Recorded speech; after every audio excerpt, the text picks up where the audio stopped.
Propiedades eléctricas pasivas de los objetos biológicos.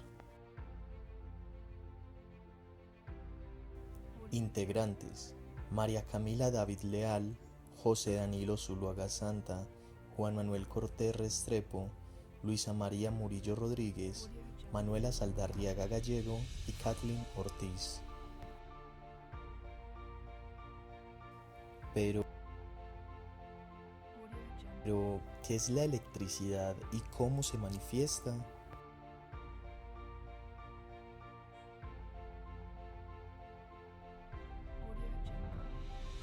Para tener una breve introducción al tema, nos apoyamos de un pequeño video del Centro de Comunicaciones de las Ciencias. En nuestro planeta conocemos dos tipos de electricidad.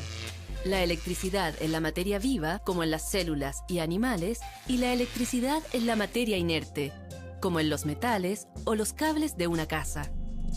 Por ejemplo, en un cable, la diferencia de voltaje hace que los electrones del metal salten de un átomo a otro, movilizando la carga negativa de los electrones y generando una corriente eléctrica a través del cable.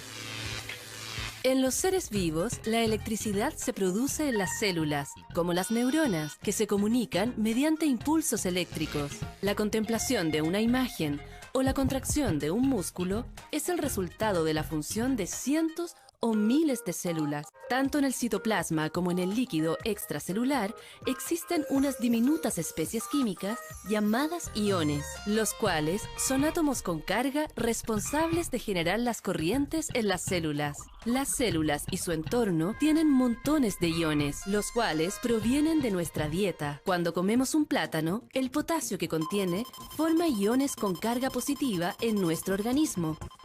O las almendras repletas de calcio. Estas también forman iones positivos en nuestro organismo. En los seres vivos, la carga que genera la corriente eléctrica es transportada en los iones. Todas las distintas células de nuestro organismo tienen una diferencia de voltaje en su membrana. El voltaje adentro de la célula es distinto al de afuera, y a eso le llamamos diferencia de potencial. Esa diferencia de potencial o de voltaje es la fuerza que mueve a los iones y su carga, pero las membranas no dejan pasar a todos los iones. Solo algunos pueden pasar por unos túneles especiales. En el mundo de la biología, encontramos diversos mecanismos que permiten la transferencia de cargas eléctricas y de iones. Algunas células ejercen sus funciones generando señales eléctricas en términos de cambios de potencial de la membrana plasmática, como la bomba de sodio-potasio. Acá podemos ver cómo los iones de sodio, por medio de la ayuda de un fósforo del ATP, salen al exterior de la célula, y esta bomba aprovecha esta energía para igualar gradientes iónicos, haciendo pasar potasio del exterior hasta adentro de la célula.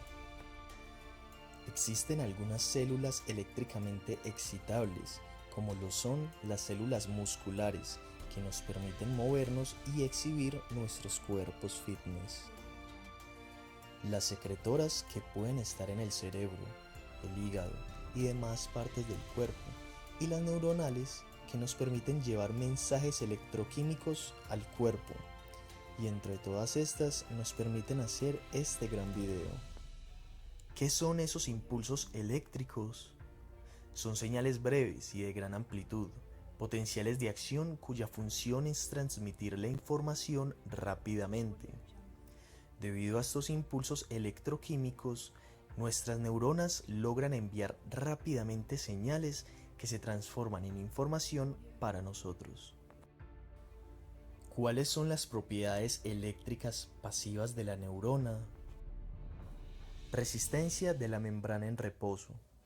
La membrana neuronal posee una resistencia a la entrada de corriente. Esta resistencia se define como la relación entre corriente y voltaje que determina la magnitud de los cambios de potencial de la membrana. La magnitud de la despolarización y de la hiperpolarización de la membrana se determina por la ley de Ohm.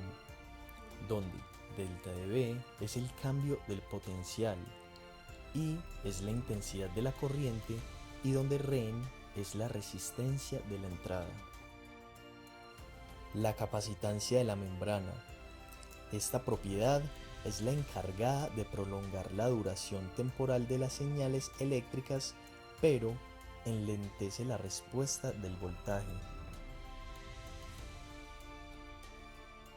Para entender cómo la capacitancia reduce la respuesta del voltaje, debemos entender bien la siguiente fórmula, con la cual podemos calcular el cambio de voltaje como una función de la corriente y del tiempo, donde IC corresponde al flujo de corriente, delta de T al cambio del tiempo y C a la capacitancia.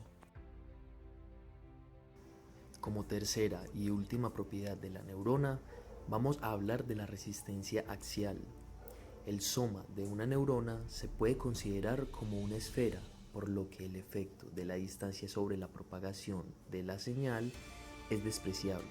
Sin embargo, en la transmisión de señales eléctricas a lo largo de las dendritas, axones y fibras musculares, la señal disminuye su voltaje con la distancia.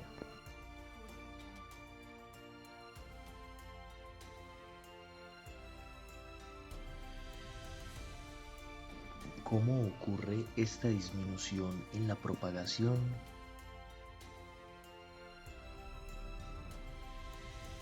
El citoplasma de las dendritas y axones ofrece una resistencia al flujo de la corriente, ya que su área transversal es pequeña.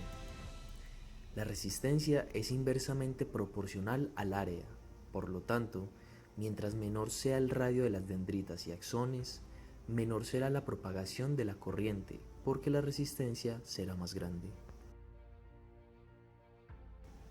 Esta reducción de la propagación de la corriente con la distancia es exponencial y se expresa a través de la siguiente fórmula, donde X es la distancia desde la inyección de corriente, delta de velocidad inicial es el cambio de potencial de membrana en el sitio de inyección y lambda es la constante de longitud de la membrana.